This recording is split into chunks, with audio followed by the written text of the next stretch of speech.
로마서 6장 15절부터 23절까지 말씀 제가 봉독하도록 하겠습니다.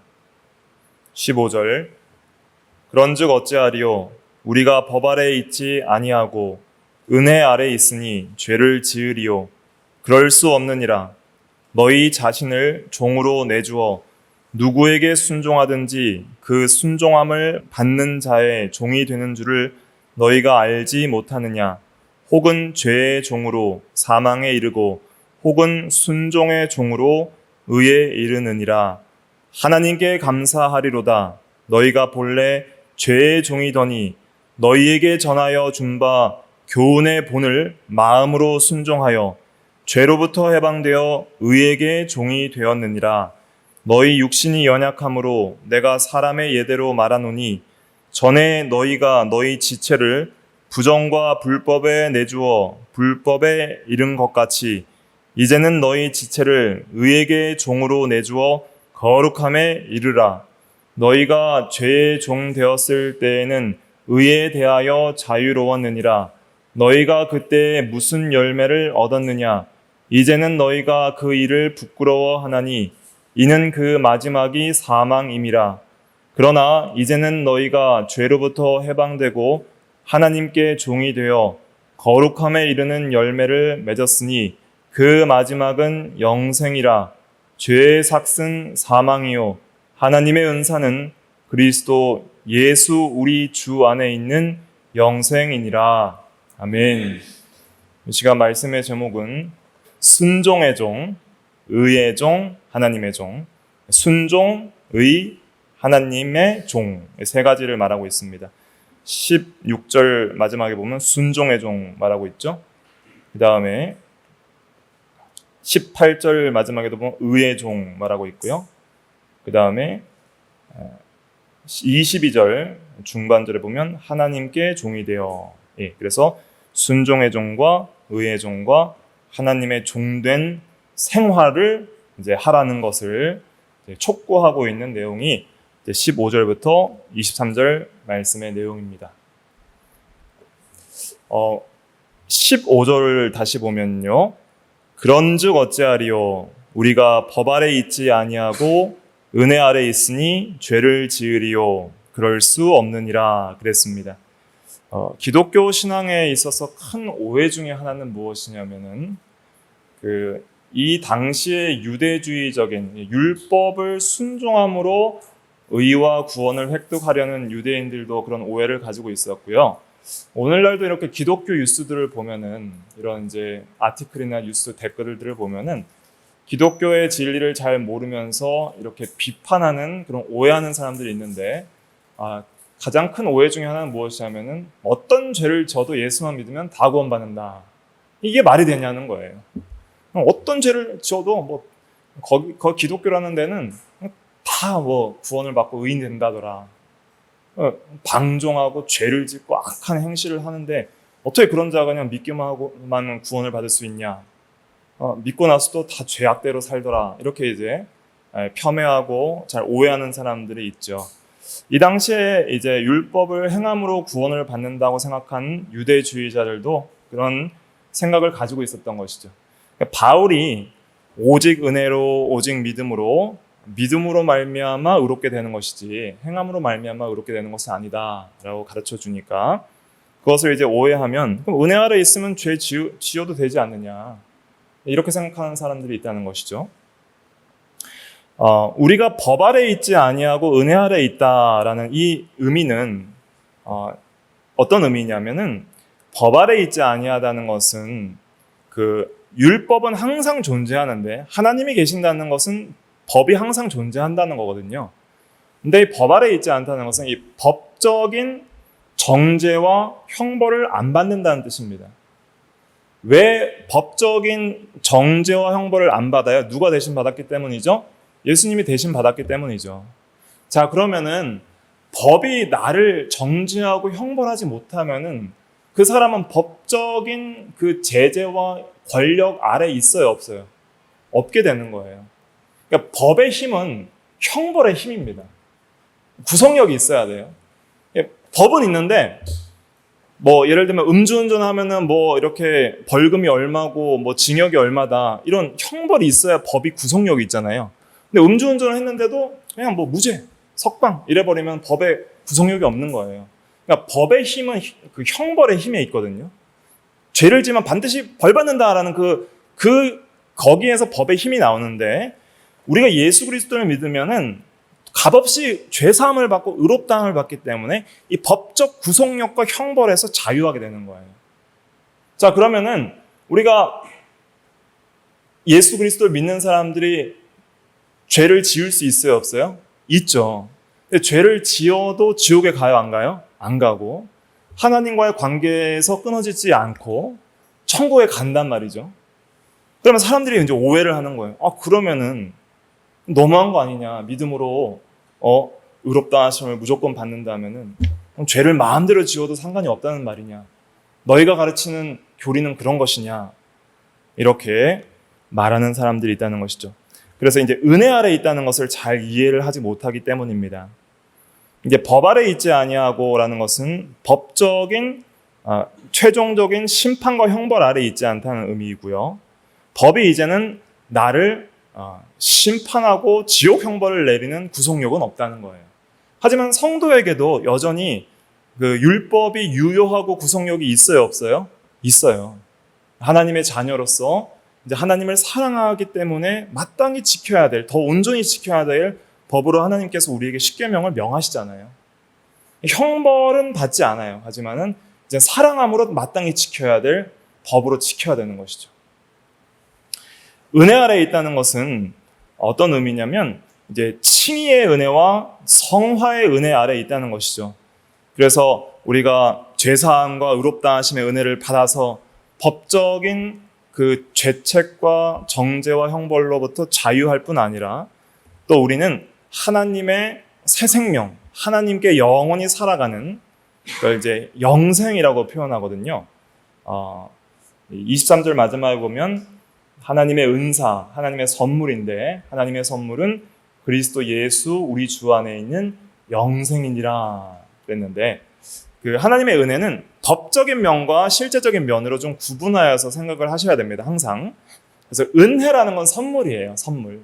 은사도 선물이고, 구원이라는 것은 선물로 우리에게 주어지는 건데, 법적인 면은 이제 법적인 칭의, 의롭다 하시는 면, 그것이 있고요. 또 실제적인 면은 이제 새 생명 가운데 하나님께 거룩하게 살아가는, 거룩하게 되는 성화의 면이 은혜에 포함이 되는 것이죠.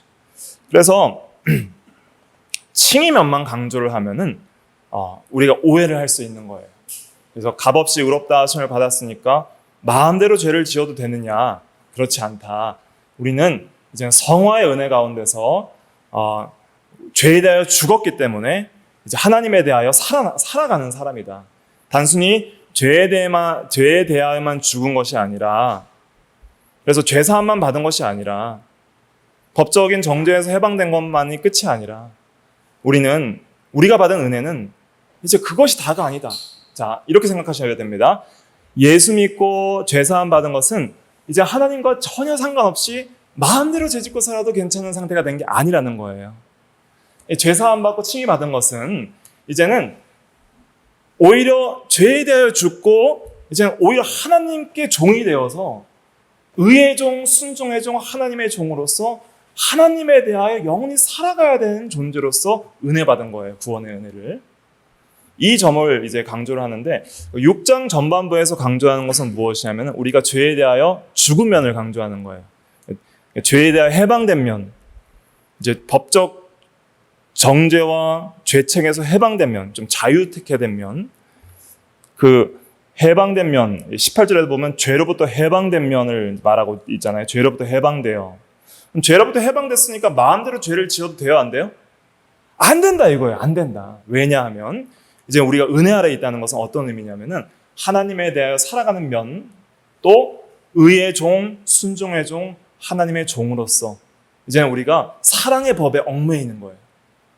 과거의 율법은 동일한 율법이지만 우리를 죄를 정죄하는 정죄의 법이었어요. 율법은 너는 죄인이라는 정죄의 법이었어요. 그러나 이제 죄로부터 해방되고 의롭다 하심을 받은 우리 모든 성도들은 이제 그 율법이 어떤 법이에요? 사랑의 법이에요. 하나님을 사랑하는 방식인 거예요. 하나님의 종이 되는 방식이고 순종의 종으로서 살아가는 방법이에요. 의의 종으로서 살아가는 방법이에요. 하나님의 종으로서 살아가는 방법이 율법이에요. 그러니까 구원받은 성도들은 이제 은혜 아래서 율법을 사랑해요, 안 사랑해요? 사랑하는 거예요, 사랑하는 거예요. 사랑해서 이제 자원하여 순종하게 되는 거예요, 자원하여. 이것이 진짜 구원받고 은혜 받은 성도들의 특징이다. 그래서 진짜 거룩하고 법대로 사는 사람들은 예수 믿는 사람들이라는 거예요. 예수 믿어서 하나님에 대하여 살아났고 의의 종, 순종의 종, 하나님의 종이 된 사람만이 진짜로 거룩하게 살아가는 그런 사람입니다. 이제 이러한 큰 틀을 중심으로 한 절씩 읽어가면서 말씀의 내용들을 해설하도록 하겠습니다. 16절 같이 읽어보겠습니다. 시작. 너희 자신을 종으로 내주어 누구에게 순종하든지 그 순종함을 받는 자의 종이 되는 줄을 너희가 알지 못하느냐? 혹은 죄의 종으로 사망에 이르고 혹은 순종의 종으로 의에 이르느니라. 여기서 한 가지 예를 드는데 누구에게 순종하든지 그 순종함을 받는 자의 종이 되는 줄을 너희가 알지 못하느냐 그랬습니다. 종이란 것은 무엇입니까? 종이란 것은 어떤 자예요? 순종하는 자입니다. 주인에게 순종하는 자가 종입니다. 종은 항상 주인이 있고요. 주인에게 순종할 의무가 있습니다. 그러니까 내가 누군가에게 순종한다는 것은 그 순종하는 대상이 뭐가 되는 거예요? 주인이 되는 거예요. 그래서 누구에게 순종하든지 순종함을 받는 자의 그 종이 된다는 것이죠. 근데 사람은 두 가지밖에 순종할 수가 없습니다. 어떤 사람은 죄를 순종하고 어떤 사람은 그 율법을 순종합니다. 죄의 종이 있고 순종의 종이 있습니다. 또 의의 종이 있고요. 18절에 의의 종이라고 그랬죠. 사람들은 모든 피조물도 그렇지만은 절대적인 자유라는 것은 사람에게는 없습니다. 절대적인 자유라는 건 없어요. 하나님만이 절대 자유자이십니다. 왜냐하면 자유라는 것은 어떤 다른 것도 의지하지 않고 혼자 스스로 자존할 수 있어야 돼요. 자존한다는 것은 존재의 근원을 자기 자신 안에 가지고 있다는 뜻이에요. 한번 따라해 보실까요? 존재의 근원을 자기 자신 안에 가지고 있다. 그것이 자존성이에요. 그런데 여러분들은 존재의 근원을 자기 자신 안에 가지고 계세요? 안 계시죠. 우리의 생명도 어머니 아버지로부터 육체적인 생명도 어머니 아버지로부터 나왔고 어린아이가 태어나면서부터 스스로 살아갈 수가 없어요. 엄마가 길러줘야 돼요. 아빠가 보살펴줘야 되고 젖도 먹이고 이렇게 똥기저귀도 갈아주고 아플 때 치료해주고 이렇게 계속 훈련을 시켜서 사람답게 살아갈 수 있도록 해줘야지 살지 자기 스스로 살아갈 수가 없어요. 우리가 숨 쉬는 것도 그렇잖아요. 공기가 없으면 못 숨을 쉴 수 없고 또 우리가 먹을 것과 마실 것과 입을 것이 없으면은 의식주 생활을 못하죠. 계속적으로 어떤 외적인 것들을 통해서 계속 무엇인가를 공급받아야지 살아갈 수가 있고 또 특별히 우리의 생명이라는 것도 하나님께서 주셔야지만은 살아갈 수가 있는 것이죠. 그런데 여기서 말하는 것은 그런 물질적이고 또 물리적이고 또 육체적인 것이 아니라 이제 도덕적인 면을 가리키는 거예요. 도덕적으로도 이제는 우리 모든 인간들은 도덕적 피조물이기 때문에 어떤 도덕적 책임도 없이 마음대로 살 수 있는 인간은 있어요, 없어요? 없다는 거예요. 모든 도덕적인 피조물인 인간들은 항상 무언가에 종살이하면서 살아갈 수밖에 없는데 어떤 사람들은 죄의 종으로서 죄를 지으면서 살아가고 죄의 종노릇하며 살아가고 어떤 사람들은 의를 행하면서 의롭게 살아가는 것이죠. 그래서 두 가지 종류의 도덕적 피조물, 인간은 도덕적 피조물이기 때문에 두 가지 종류밖에는 선택지가 없다는 것을 기억해야 됩니다. 죄의 종노릇할 것인지, 그러니까 도덕적으로 불법을 행하여서 법을 어김으로 이 불순종이 죄거든요. 하나님의 법을 불순종하는 것이 죄니까 불순종함으로써 죄를 짓는 그런 죄의 종로로 타는 사람으로 살 것인지 순종하는 순종의 종으로 살 것인지 두 가지 선택지밖에 없다는 거예요. 모든 인간은 똑같습니다. 다른 세 가지, 네 가지 다른 선택지가 없어요. 순종이냐 불순종이냐, 죄인이냐 의인이냐, 하나님의 종이냐 마귀 종이냐, 거룩한 삶이냐 폐역하고 악한 삶이냐, 이 두 가지 길밖에 없다는 거예요. 우리는 어떤 종이 돼야 되냐? 성도의 정체성은 이제 죄의 종이 아니라 순종의 종이라는 것이죠. 그리고 우리는 더 이상 죄를 지을 수 없는데 그 이유는 죄를 짓는 자는 죄의 종이 되기 때문입니다. 죄를 짓는 것은 죄의 종로로 타는 거예요. 죄를 주인으로 섬기고 죄를 사랑하고 죄를 자원하여 순종하는 것입니다. 여기서 종로로 탄다는 것은 억지로 한다는 뜻이 아닙니다. 여기서 종로로 탄다는 것의 중요한 핵심적인 요소는 무엇이냐면 자원성이 있어요. 자원성. 내가 원해서 하는 거예요. 그러니까 죄를 짓는 사람들 보세요. 누가 억지로 시켜서 죄를 짓습니까? 내가 원해서 짓는 것이죠. 그런데 우리 성도들도 똑같다는 거예요. 성도들은 죄를 지으면 안 되는 존재예요. 왜냐하면 그것은 구원받은 성도들의 새로운 마음이 원하지 않는 거예요. 그래서 우리가 성도가 진정으로 원하는 것은 순종하는 것이고 순종의 종이 우리의 정체성이고 여러분 순종할 때 진정으로 우리가 성도답게 살아갈 수 있는 것입니다. 예수님께서 이런 말씀을 하셨어요. 진리를 알지니 진리가 너희를 자유케 하리라. 자유가 있다는 거예요. 인간에게 있어서 진정한 자유가 무엇일까요? 자유가 뭐예요? 내 마음대로 사는 거죠. 그죠? 내가 어떤 이 강압을 받지 않고 내가 정말 하고 싶은 일을 하는 게 자유예요. 하고 싶은 일을 하는 게. 그러면은 전적으로 절대적 죄의 지배를 받고 죄를 사랑하는 사람이 하고 싶은 일은 뭐예요? 죄인 거예요. 그러니까 죄를 사랑하고 죄의 종로로 사는 거예요. 마귀가 하고 싶은 일은 뭐예요? 죄를 짓는 거예요. 그러면 구원받은 은혜 받은 성도가 진짜 하고 싶은 건 뭘까요? 순종하는 거예요. 의롭게 사는 거예요. 그래서 진짜 의롭게 살 때 정말 자유하게 내가 진짜 원하는 걸 살면 인간답게 살 수 있어요. 성도답게 살 수 있고 정말 의미 있게 살 수 있고 정말 보람되게 살 수 있고 정말 행복하게 살 수 있고 진짜 내가 하고 싶은 일을 하고 사는 것은 성도는 의롭게 사는 거예요. 그게 진짜 내가 하고 싶은 일을 하는 거예요. 그래서 갈라디아서 5장 17절 한번 찾아볼까요? 제가 읽어드려도 되는데 한번 중요한 요절이니까 한번 찾아보겠습니다. 갈라디아서 5장 17절 같이 읽어볼게요. 시작. 육체의 소욕은 성령을 거스르고 성령은 육체를 거스르나니 이 둘이 서로 대적함으로 너희가 원하는 것을 하지 못하게 하려 함이니라. 예. 우리 구원받은 성도들에게도 육체의 소욕, 옛사람의 이 부패한 성향이 폐잔병처럼 남아있다 그랬잖아요.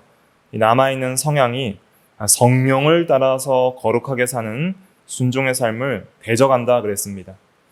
이렇게 죄가 우리를 거스르고 대적하는데 그래서 우리가 원하는 것을 하지 못하게 하려 함이라 그랬어요. 그럼 우리가 원하는 것은 뭘까요?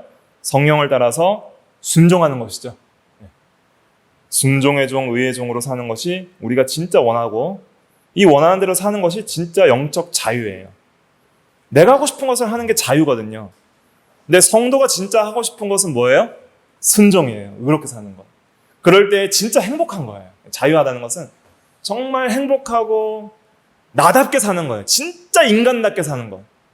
진짜 나답게 사는 거. 여러분들의 이름을 부르면서 정말 나답게 살고 하나님의 자녀답게 살고 가장 인간의 존재 목적대로 의미 있게 사는 것. 정말 기쁘게 사는 것. 그것이 자유거든요. 거긴 그 길은 딱 하나밖에 없다는 거예요. 순종하는 것. 하나님의 법을 순종하는 것. 도덕적 피조물은 법대로 살 때 가장 행복한 거예요. 쉽게 좀 예를 들어 볼게요. 오늘날도 이 대한민국에서 가장 행복하게 살면 뭐대로 살아야 돼요? 대한민국 헌법대로 살아야 돼요. 헌법대로 살면은 누구도 나를 안 건드려요. 누구도 나를 구속할 수 없어요. 누구도 나를 뭐라고 할 수가 없는 거예요. 떳떳하고 자유로운 것이죠. 그것처럼 우리도 하나님 앞에, 거룩하신 하나님 앞에 이 모든 생사화복을 주관하시고 보이는 세계와 보이지 않는 세계를 창조하시고 그의 거룩한 도덕법대로 이 모든 질서들을 통치하시는 그 하나님 앞에 아무런 거리낌 없이 하나님 앞에 너무나도 행복하게 자유롭게 살려면 어떻게 살아야 돼요? 순종하면서 살아야 되는 거예요. 그러니까 순종이 얼마나 기쁜 것인지 알아야 돼요. 하나님 앞에 하나님에 대해 살아가는데 어떤 죄책도 없이 어떤 거리낌도 없이 정말 하나님과 함께 너무 기쁘게 살아가는 것, 순종의 삶에 있는 것이죠. 인간관계도 그렇잖아요.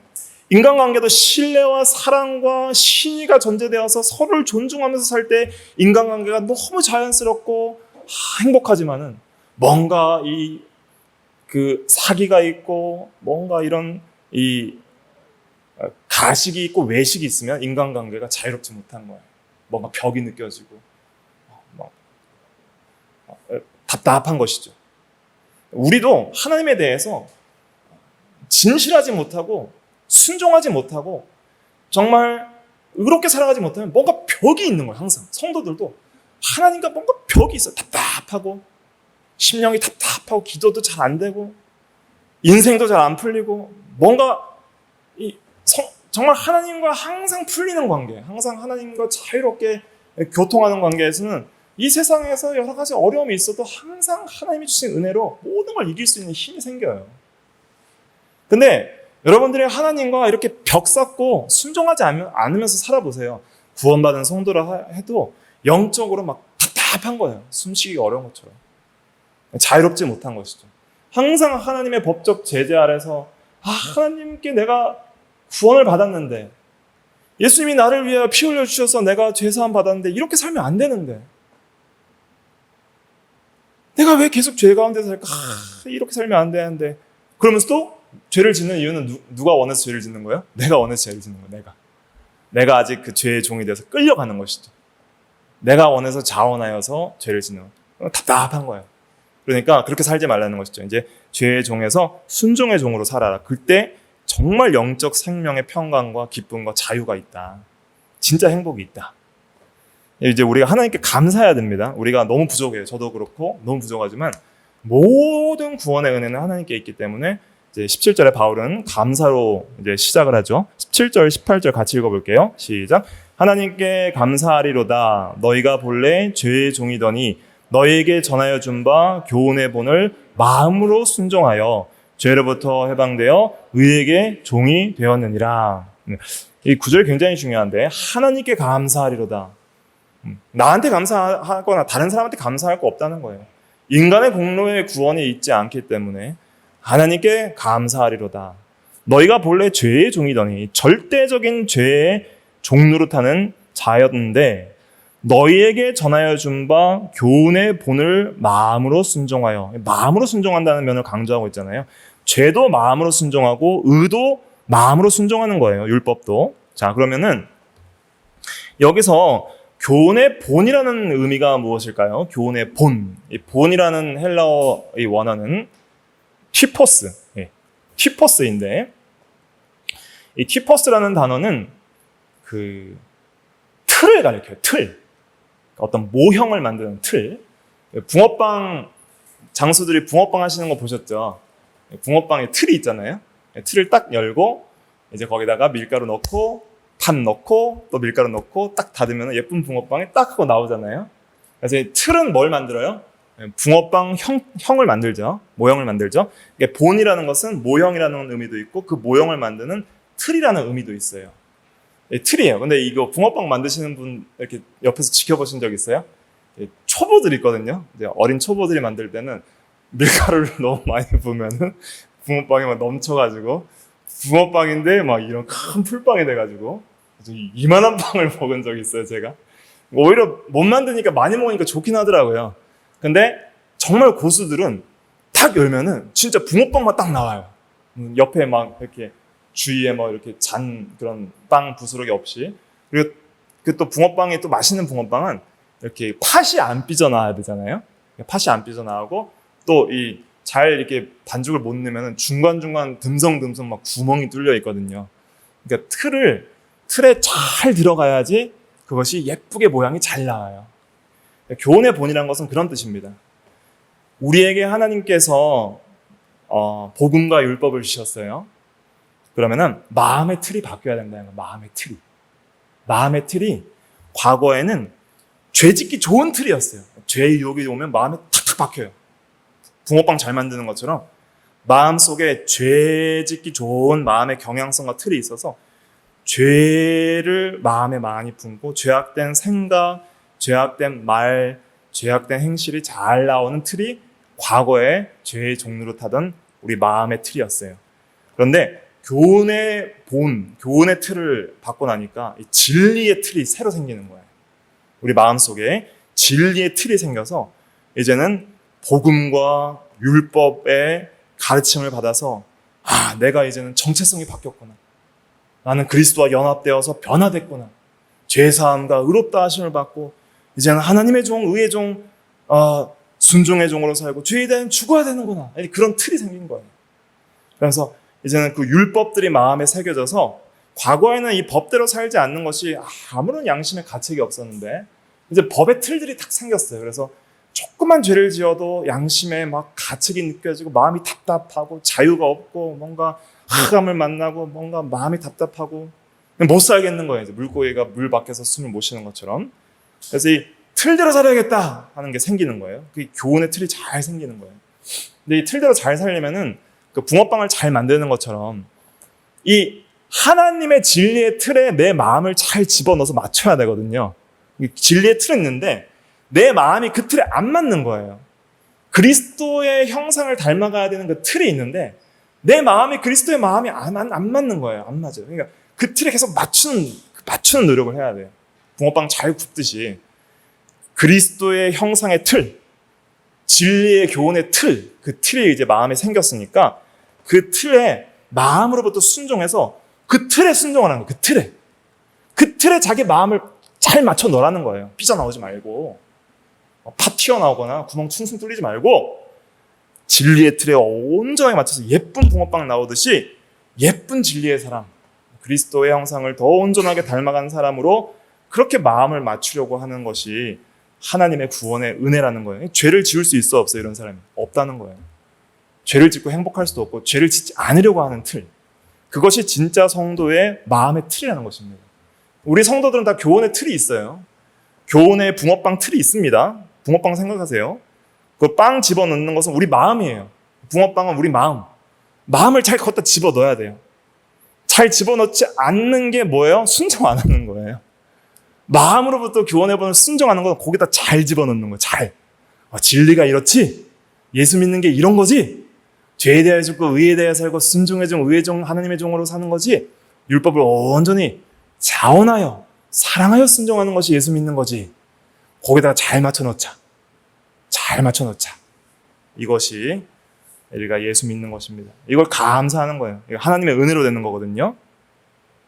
죄로부터 해방되어 의에게 종이 되었느니라. 마음으로부터 순종하는 것은 하나님의 은혜의 역사입니다. 우리 마음이 변한 거예요.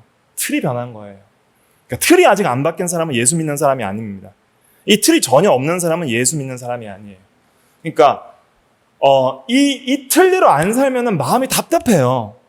그게 예수 믿는 사람이에요. 근데 이 틀대로 안 살아도 마음이 안 답답해요. 괜찮아요. 붕어빵 아무렇게나 만들어도 괜찮아요.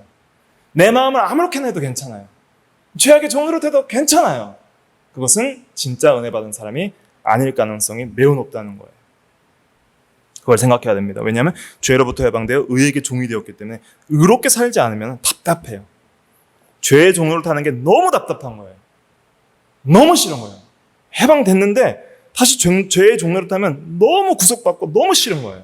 그런데 원래부터 죄 짓는 게 좋은, 구원받지 않은 사람은 죄의 종으로 타는 게 좋을까요? 안 좋을까요? 좋은 거예요. 그게 좋아요. 자유로워요. 그래서 의에 대하여 자유로웠다라는 말이 있거든요. 20절 읽어볼게요. 시작. 너희가 죄의 종이 되었을 때에는 의에 대하여 자유로웠느니라. 네. 의에 대하여 자유로웠다는 것은 아무것도 안 해도 너무 자유로웠다는 거예요. 하나도 의롭게 안 살아도 너무 자유로운 거예요. 맨날 죄짓고 살아도 너무 자유로운 거예요. 너무 행복하고 너무 좋은 거예요. 그런데 18절에 죄로부터 해방되어 의에게 종이 되고 나니까 죄 지으면 너무 답답해요. 너무 힘들어요. 의롭게 살아야지 자유로운 거예요. 틀이 바뀌어서 그래요. 틀. 교훈의 본의 틀이 우리의 마음에 새겨졌기 때문에 이것을 이제 마음으로 순종하는 것이 기쁜 사람이 되니까 틀이 바뀌니까 자유도 의롭게 살아야 자유롭게 되는 사람이 됐다. 이게 진짜 은혜 받은 예수 믿은 사람이다 하는 것을 가르쳐주고 있는 것입니다. 19절 읽어볼게요. 시작. 너희 육신이 연약함으로 내가 사람의 예대로 말하노니 전에 너희가 너희 지체를 부정과 불법에 내주어 불법에 이런 것 같이 이제는 너희 지체를 의의 종으로 내주어 거룩함에 이르라. 네. 그래서 전에는 너희가 이제 육신이 연약함으로 사람의 예대로 말하노니 잘 영적인 것을 말하니까 진리를 잘 못 깨닫기 때문에 연약한 지성을 생각해서 육신적인 예대로 말하는데 주종 관계의 비유를 들어서 말한다는 거예요. 그래서 너희가 전에는 부정과 불법에 내주어 불법에 이른 것 같이 우리가 마음을 죄에다 내주면은 죄악된 열매가 붕어빵처럼 나와요. 내 마음을 죄에게 내주면 죄의 열매가 턱 나는 거예요. 뭐 슈크림, 단팥 이렇게 나오는 것처럼 이죄, 저죄 하고 죄가 이제 탁탁탁 나오는 거예요. 그러니까 죄를 지을 때는 열매가 죄악된 열매가 나오는데 그 열매는 어떤 열매냐면 부끄러운 열매예요. 21절 읽어볼게요. 21절 시작. 너희가 그때 무슨 열매를 얻었느냐 이제는 너희가 그 일을 부끄러워하나니 이는 그 마지막이 사망임이라. 예, 부끄러운 열매. 전에는 안 부끄러웠어요. 그게 죄 짓는 게 너무 떳떳하고 세상 사람들 보세요. 뭐 음란하고 간음하고 뭐 불륜 저지르고 그다음에 사기치고 뭔가 이런 하는 거를 막 사람들한테 자랑하듯이 말하거든요. 저는 군대에서 선임들한테 맨날 듣는 얘기가 그거였어요. 그런데 이제 예수 믿는 사람들은 그런 열매들을 이제 부끄러워하는 거예요. 부끄러워하고 우리는 이제 의에게 19절 마지막처럼 의에게 종으로 내주어 거룩함에 이르는 열매를 맺기를 원해야 됩니다. 이제 우리가 굽는 붕어빵은 항상 뭐가 나와야 돼요? 거룩함에 이르는 열매로 나와야 돼요. 거룩함에 이르는 열매. 22절 읽어볼게요. 시작. 그러나 이제는 너희가 죄로부터 해방되고 하나님께 종이 되어 거룩함에 이르는 열매를 맺었으니 그 마지막은 영생이라. 자, 마지막은 사망이라. 21절. 22절 마지막은 영생이라. 자, 부끄러워하는 열매의 마지막은 사망이라. 거룩함에 이르는 열매의 마지막은 영생이라. 자, 현재적으로 우리가 계속 부끄러워하는 일을 행해도 자유로운 사람은 마지막은 사망이에요. 사망은 육체적 사망, 영적 사망, 영원한 사망 다 포함하는 거예요. 부끄러워하는 열매의 결국은 망한다는 거예요. 망한다. 성도들도 부끄러워하는 일 저질러 보세요. 망합니다. 반드시 망합니다. 성도가 죄 지으면 망해요, 안 망해요? 망해요. 현세적으로 망할 겁니다. 장래에 이제 하나님 앞에 설 때 구원을 잃지는 않아요. 우리가 하나님의 자녀고 칭의받은 사람은 이제는 우리가 죽을 몸이 끝날 때까지만 죄악의 영향력이 아래 있지 우리가 육체의 죽음을 통해서 영혼이 영화되면 이제 끝이에요. 우리가 성도가 이제 이 열매 맺을 날이 얼마 없어요. 사실은 여러분들이 죽을 때까지 이 영적 전투를 행하는 겁니다. 시간이 얼마 없습니다. 붕어빵 구울 시간 얼마 없어요. 그런데 여러분들이 그 죄악된 붕어빵 많이 구워보세요. 그럼 그거 수천 개 쌓아놔도 그 하나님 앞에 인정받아요? 못 받아요? 못 받는 거예요. 다 멸망할 삶, 책망받을 삶, 징계받을 삶 사는 거예요. 자, 예수 믿는 성도들이 죄 지으면은 징계받습니다. 반드시 징계받습니다. 회개하면 용서해 주세요? 안 해주세요? 회개하면 반드시 용서해 주는데 용서는 해주시지만은 징계는 받아야 돼요? 안 받아야 돼요? 받아야 돼요. 그래서 제가 좀 읽어드릴게요. 예레미야 46장 28절. 좀 찾아보겠습니다. 시간이 좀 가도 너무 중요한 요절이라서 찾아볼게요. 예레미야 46장 28절. 다 찾으셨으면 같이 읽어볼게요. 시작. 여호와의 말씀이니라. 내 종 야곱아, 내가 너와 함께 있나니 두려워하지 말라. 내가 너를 흩었던 그 나라들은 다 멸할지라도 너는 사라지지 아니하리라. 내가 너를 법도대로 징계할 것이요 결코 무죄한 자로 여기지 아니하리라 하시니라. 여기서 이스라엘이 포로 잡혀가는 데서 구원하시겠다는 뜻이에요. 이것은 우리가 이 세상에서 성도가 연약해서 죄를 지어도 반드시 천국에 데려가시고 우리 구원을 완성시키시겠다는 하나님의 은혜를 말하는 것입니다. 우리는 반드시 구원 받았고 구원 받을 것입니다. 그런데 우리를 사랑하시고 우리와 함께 하시는 하나님, 영원히 떠나지 아니하지만 법도대로 징계할 것이요. 무서운 말이죠. 하나님의 법대로 징계할 것이고 결코 무죄한 자로 여기지 아니하리라. 반드시 징계받습니다. 용서받아요. 죄 지으면은 그리스도의 구속의 은혜를 의지하여 용서하여 주시옵소서. 용서받습니다. 하나님이 절대 버리지 아니하시고 영원한 하나님의 자녀로 천국에까지 이끌으십니다. 그러나 이 세상에서 죽을 몸을 가지고 있는 동안, 이 현세적으로 이 세상에서 육체의 죽음을 당하기 전까지 반드시 뭘 받아요? 징계받는 거예요. 다윗 보세요. 회개하니까 용서하지만은 그 평생의 징계 다 받고 죽었어요. 이게 사망입니다. 그러니까 반드시 우리가 부끄러운 열매를 맺으면 이 세상에서 사망에 이르는 징계를 받게 되는 거예요. 그러니까 아무런 의미 없이 징계받고 그렇게 의미 없는 삶을 살아가게 되는 것이죠. 하지만 징계도 하나님이 아버지이시기 때문에 사랑하시기 때문에 자주자주 내리시진 않고 또 우리 죄악대로 내리시진 않는다 그랬어요. 이게 은혜죠. 시편도 찾아보겠습니다. 시편 103편 9절과 10절. 103편 9절과 10절 두 개 구절 같이 읽어보겠습니다. 시작. 자주 경채가지 아니하시며 노를 영원히 품지 아니하시리로다. 우리의 죄를 따라 우리를 처벌하지는 아니하시며 우리의 죄악을 따라 우리에게 그대로 갚지는 아니하셨으니. 그래서 우리 부모들도 자녀가 죄를 지으면 죄 지은 대로 막 매를 때리진 않고 경고성을 발언을 하잖아요. 자주 경채가지 않나 하면서 너 경고 한 번이야, 경고 두 번이야, 또 그러면 너 매 맞아. 그러다가 계속 반복하면 매를 때리듯이, 또 매를 때리더라도 지은 대로 막 죽이도록 때리는 것이 아니라 돌이킬 수 있을 정도로 그렇게 사랑의 매로 때리잖아요. 그러니까 하나님의 매도 그렇습니다. 그래서 우리가 항상 감사할 수 있는 것이죠. 하지만 우리 성도들도 반드시 죄를 지으면 하나님의 징계가 있다는 것, 이걸 깨달아야 됩니다. 이걸 깨닫지 못하니까 자유방종하면서 살아도 괜찮은 줄 아는 거예요.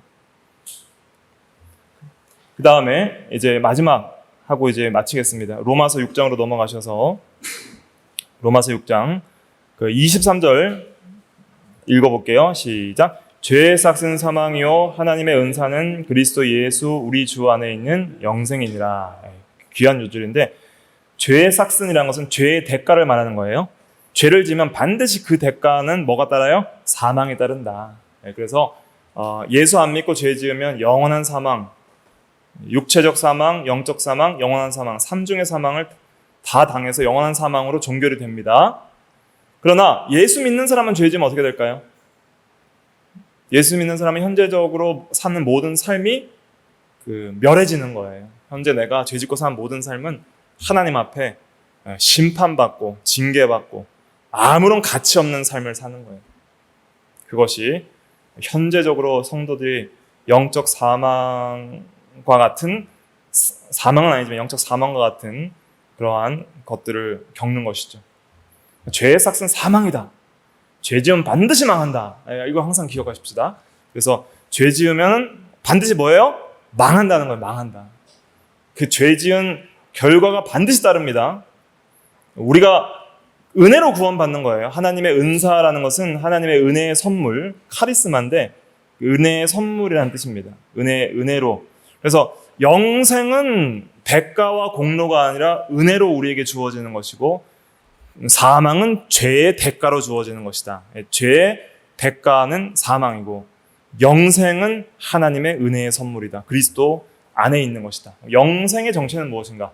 영생은 무엇이죠? 영생은 하나님과의 영원한 교제, 또 관계와 교제다. 이렇게 정리하면 더 좋을 것 같아요. 하나님과의 영원한 끊어질 수 없는 관계와 교제가 영생입니다. 그래서 이 영생은 현재적 측면과 미래적 측면이 있어요. 자, 현재적 측면의 영생은 뭐냐면 칭의와 성화예요. 칭의와 성화. 그래서 현재 하나님과 끊어질 수 없는 교제를 현재적으로 누리는 것. 법적으로 하나님의 자녀 관계와 의롭다 하심을 받은 관계 속에서 이제 실제적으로 하나님에 대하여 거룩함에 이르는 열매를 맺으면서 의의 종, 순종의 종, 하나님의 종으로 너무 행복하게 자유롭게 의롭게 살아갈 때 누리는 하나님과의 생명적 사랑의 교제, 그것이 현재적 영생의 성화적 측면입니다. 그렇게 현재적으로 살아간 것은 영원히 남아있을까요? 안 남아있을까요? 영원히 남아있어요. 영원히. 그러니까 영원한 삶이 있고 멸망할 삶이 있다는 거예요. 현재도. 그래서 현재 내가 의의 종으로 살아간 것은 영원히 남아있습니다. 하나님께서 인정해 주십니다. 잘하였다 착하고 충성되는. 그동안 현재적으로 살아간 의의 삶은 나의 인격으로 남아있습니다. 인격으로. 나의 인격으로. 정말 나 존재답게 살아있는 거예요. 내가 오늘 하나님을 사랑했던 그 성품, 이웃을 사랑했던 그 성품과 결과들은 남아있어요? 안 남아있어요? 남아있어요. 그러나 내가 죄짓고 살았던 성품들은 다 내 육체가 죽을 때 다 어떻게 돼요? 다 소멸돼요. 다 소멸돼요. 죄악된 성품들은 다 멸해지는 겁니다. 죄의 삭은 사망입니다. 현재적으로 영혼을 위해서 현재를 사셔야 됩니다. 영혼을 위해서 현재를 살자. 그것이 진짜 예수 믿는 길이에요. 그래서 이렇게 현재적으로 거룩하게 산 것은 영혼이 남아있다. 그래서 제가 자주 인용하는 성구인데 제가 계시록 14장 13절 읽어드리면은 지금 이후로 주 안에서 죽는 자들은 복이 있다 하시며 성령이 이르시되 그러하다 그들이 수고를 그치고 쉬리니 이는 그들의 행한 일이 따름이라 하시더라. 예. 그들이 행한 일이 따름이라 하시더라. 그랬고 또 요한일서 2장 17절에 보면 이 세상도 그 정욕도 지나가되 오직 하나님의 뜻을 행하는 자는 영원히 거하느니라 그랬습니다. 우리가 행한 의의 삶은 영원히 남는 삶이고 영원히 따르는 삶이고 거하는 삶이다. 그러나 죄 짓는 삶은 반드시 어떻게 돼요? 반드시 망한다. 기억하십시오. 죄를 지면 반드시 뭐예요? 망한다. 망한다는 것을 기억해야 됩니다. 철저하게 우리가 이 죄에 대해서 두려워하고 의에 대해서 사랑하여서 이제 오늘 제목이 뭐예요? 세 가지 종인데 무슨 종이에요? 순종의 종, 의의 종, 하나님의 종. 그렇게 살 때 진짜 자유롭고 행복한 거예요. 남아있는 의미 있는 삶을 사는 것입니다. 그런 삶으로서 거룩함에 이르는 열매를 맺는 그런 붕어빵을 굽는 그런 삶으로서 우리를 불렀다 하는 것을 생각하고 이 교훈의 본, 교훈의 틀을 마음으로 순종하기를 우리가 힘을 써야 되겠습니다. 잠깐 같이 기도하겠습니다.